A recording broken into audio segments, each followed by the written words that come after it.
اعوذ باللہ من الشیطان الرجیم بسم اللہ الرحمن الرحیم الحمد للہ الذی خلق السماوات والارض وجعل الظلمات والنور ثم الذین کفروا بربهم یعدلون۔ یہ سورۃ الانعام ہے جو 165 آیات اور 20 رکوعات پر مشتمل ہے۔ عربی زبان میں انعام چوپایوں کو کہتے ہیں۔ عرب کے مشرکین مویشیوں کے بارے میں بہت سے غلط عقیدے رکھتے تھے، مثلا ان کو بتوں کے نام پر وقف کر کے ان کا کھانا حرام سمجھتے تھے۔ چونکہ اس صورت مبارکہ میں ان بے بنیاد عقائد کی تردید کی گئی ہے، اس لیے اس صورت کا نام سورۃ الانعام رکھا گیا ہے۔ ارشاد باری تعالی ہے، تمام تعریف اللہ کی ہے جس نے آسمانوں اور زمین کو پیدا کیا اور اندھیریاں اور روشنی بنائی۔ پھر بھی جن لوگوں نے کفر اپنا لیا ہے وہ دوسروں کو خدائی میں اپنے رب کے برابر قرار دے رہے ہیں۔ سورت کی ابتدا اللہ کی تعریف سے ہوتی ہے۔ وہ اللہ جس نے آسمانوں اور زمین کو ایک خاص نظم اور ترتیب سے پیدا کیا۔ اس نے اندھیرے اور نور کو پیدا کیا۔ یہ معنوی بھی ہے اور حسی بھی ہے، جیسے رات کی تاریکی اور دن کی روشنی حسی کی مثال ہے، اور کفر کی ظلمت اور ایمان کا نور معنوی کی مثال ہے۔ ہر قسم کی ظلمت اور نور کا خالق اللہ ہے، جس کے باوجود کافر بہت سے جھوٹے معبودوں کو اللہ کا شریک ٹھہراتے ہیں۔ هو الذی خلقکم من طین ثم قضى اجلا واجل مسمى عنده ثم انتم تمترون۔ وہی اللہ ہے جس نے پیدا کیا تم کو مٹی سے، پھر مقرر کر دیا اور ایک وقت اور ایک مدت مقرر ہے اللہ کے نزدیک، پھر بھی تم شک کرتے ہو۔ انسان کو پیدا کرنے کے بعد اللہ تعالیٰ نے اس کی انتہا کے لیے 2 منزلیں متعین کر دی۔ ایک منزل کو موت کہا جاتا ہے اور دوسری کا نام قیامت ہے۔ پہلی منزل انسان کی شخصی انتہا کی ہے اور دوسری منزل پوری نوع انسانی کی انتہا کی ہے۔ گویا انسان کو موت کب آئے گی یہ بھی اللہ کے علم میں ہے، اور تمام انسانیت پر قیامت کب واقع ہوگی یہ بھی اللہ کے علم میں ہے۔ آگے اللہ تبارک و تعالی نے ذکر فرمایا کہ ان کافروں کے سامنے اللہ کی جو نشانی بھی آتی ہے اس سے منہ پھیر لیتے ہیں۔ اب جب ان کے پاس قرآن آیا تو اسے بھی انہوں نے جھٹلا دیا۔ انہیں ان چیزوں کا انجام عنقریب معلوم ہو جائے گا جن کا وہ مذاق اڑاتے تھے۔ اگر غور کیا جائے تو اللہ تعالیٰ نے ان ضدی انسانوں کے کفر کے 3 مراحل بیان فرمائے ہیں۔ پہلے مرحلے میں انہوں نے اعراض کیا، دوسرے مرحلے میں تکذیب کی، جھٹلایا یعنی، اور تیسرے مرحلے میں انہوں نے استہزاء کا رویہ اختیار کیا، اور ہر اگلا مرحلہ پہلے مرحلے سے زیادہ سخت تھا۔ آیات الہیہ سے اعراض کفر و تکذیب کا سبب بن جاتا ہے۔ دین کا مذاق اڑانے سے اللہ کا عذاب نازل ہوتا ہے۔ اہل دین کا مذاق اڑانا یہ منافقوں کی علامت ہے، اور دین کا مذاق اڑانا یہود اور نصارہ کی عادت ہے۔ الم یروا کم اہلکنا من قبلہم من قرن مکناہم فی الارض ما لم نمکن لکم وارسلنا السماء علیہم مدرارا وجعلنا الانہار تجری من تحتہم فاہلکناہم بذنوبہم وانشأنا من بعدہم قرنا آخرین۔ اس آیت مبارکہ میں اللہ نے ذکر کیا ہے کہ حق کی تکذیب کرنے والوں کو ہلاک کرنا یہ اللہ کی سنت اور دستور رہا ہے۔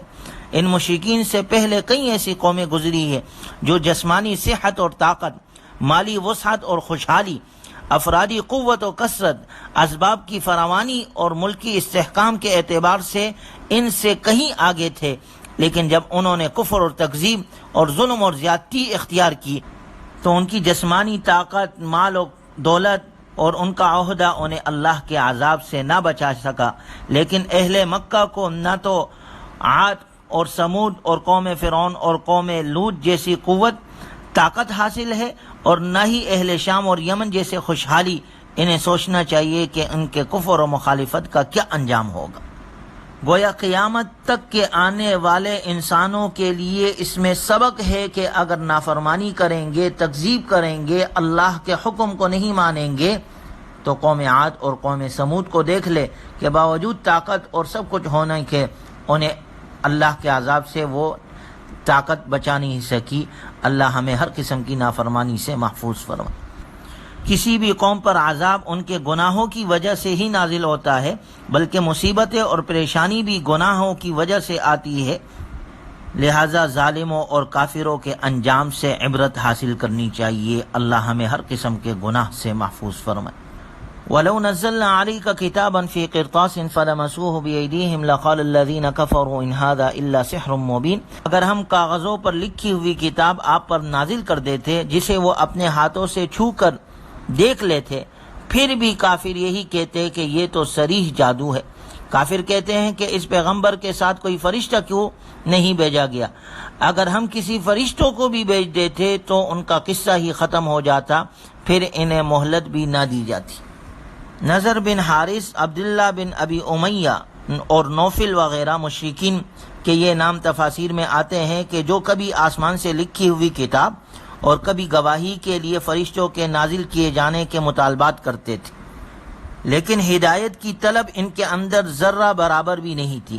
اس لیے فرمایا گیا کہ اگر ہم ان کا مطالبہ پورا کرتے ہوئے کتاب نازل بھی کر دے تو بھی یہ ایمان لانے والے نہیں۔ اور بلا شبہ آپ علیہ الصلوۃ والسلام سے پہلے جو پیغمبر آئے ان کا بھی مذاق اڑایا گیا، بالآخر اس کا وبال انہی پر پڑا جو مذاق اڑایا کرتے تھے۔ قل سیروا فی الارض ثم انظروا کیف کان عاقبۃ المکذبین، آپ فرما دیجئے تو زمین میں چل کر دیکھو جھٹلانے والوں کا انجام کیا ہوا۔ قوم عاد، قوم سمود، قوم لوط، قوم شعیب، فرعون، ان کی ہلاکتوں سے، ان کے انجام سے عبرت حاصل کرو۔ قل لمن ما فی السماوات والارض قل للہ، آپ ان سے پوچھئے کہ آسمانوں میں اور زمین میں جو کچھ ہے وہ کس کا ہے؟ آپ کہہ دیجئے سب اللہ ہی کی ملکیت ہے، اس نے اپنے اوپر رحمت کو لازم رکھا ہے اور وہ قیامت کے دن تم سب کو اکٹھا کرے گا جس میں کوئی شک نہیں۔ گویا ہر چیز کا مالک اور رب صرف اللہ ہی ہے۔ اللہ کے سوا کسی اور کو حاجت روا اور مشکل کشا سمجھنا حرام ہے۔ حقیقی کامیابی یہ ہے کہ انسان عذاب سے بچ جائے اور اسے جنت میں جگہ مل جائے۔ وَإِن يَمْسَسْكَ اللَّهُ بِضُرٍّ فَلَا كَاشِفَ لَهُ إِلَّا هُوَ، اگر اللہ تمہیں تکلیف پہنچائے تو اس کے سوا کوئی دور نہیں کر سکتا اس تکلیف کو۔ وَإِن يَمْسَسْكَ بِخَيْرٍ فَهُوَ عَلَى كُلِّ شَيْءٍ قَدِيرٌ، اور اگر وہ تمہیں کوئی نعمت عطا کرے تو وہ ہر چیز پر قادر ہے۔ وَهُوَ الْقَاهِرُ فَوْقَ عِبَادِهِ، وہ اپنے بندوں پر غالب ہے اور بڑی حکمت والا ہے اور بہت باخبر ہے۔ گویا نفع اور نقصان، صحت اور بیماری، غنا اور فقر، عزت اور ذلت، ہر چیز کا مالک اللہ ہے۔ وہ اللہ قادر مطلق ہے، وہ جو چاہے کر سکتا ہے اور اس کے کیے ہوئے فیصلے کو کوئی ٹال بھی نہیں سکتا۔ گویا ہر بیماری اور پریشانی میں اللہ کی طرف رجوع کرنا واجب ہے، کیونکہ اس کے سوا کوئی بھی تکلیف دور نہیں کر سکتا۔ موجودہ دور میں جو وبا چل رہی ہے، اس وبا کو دور کرنے والی ذات صرف اللہ کی ہے۔ اللہ ہمیں اس وبا سے محفوظ فرمائے اور اس پریشانی کی جو حالت یہ چل رہی ہے، اللہ اس کو ختم فرمائے۔ اللہ اپنے رحمتوں کا نزول ہم پر فرمائے۔ آگے اللہ تبارک و تعالیٰ کا ارشاد ہے، قل ای شیء اکبر شہادہ قل اللہ شہید بینی و بینکم واوحی الی ھذا القرآن لانذرکم بہ ومن بلغ۔ آپ علیہ الصلوۃ والسلام ان سے پوچھئے کہ سب سے بڑی گواہی کس کی ہے؟ کہہ دیجئے کہ میرے اور تمہارے درمیان اللہ گواہ ہے، اور مجھ پر یہ قرآن اس لیے اتارا گیا ہے تاکہ میں اس کے ذریعے سے تمہیں اور جس کو یہ پہنچے سب کو خبردار کر دوں۔ کیا تم لوگ یہ گواہی دے سکتے ہو کہ اللہ کے ساتھ اور معبود بھی ہے؟ آپ فرما دیجئے میں تو گواہی نہیں دیتا۔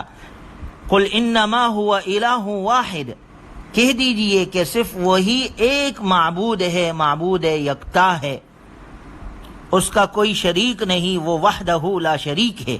واننی بریء مما تشرکون، اور میں اس شرک سے بیزار ہوں جس میں تم مبتلا ہو۔ حضور اکرم صلی اللہ علیہ وسلم کی نبوت اور رسالت کا سب سے بڑا گواہ خود اللہ تعالی ہے، اور قیامت تک کے لیے آپ علیہ الصلوۃ والسلام نے ہمیں یہ تعلیم دی ہے کہ صرف اس اللہ کی عبادت کرنی ہے جو وحدہ لا شریک ہے، جس کا کوئی شریک نہیں، اس کے ساتھ عبادت میں کسی کو شریک نہیں کرنا اور اپنے آپ کو شرک سے بچانا ہے۔ اللہ تعالی ہمیں ہر قسم کے برائی سے، گناہ سے، شرک سے، بدعات اور رسومات سے اللہ ہمیں محفوظ فرمائے اور کامل طور پر دین پر چلنے کی توفیق نصیب فرمائے۔ وآخر دعوانا ان الحمد للہ رب العالمین۔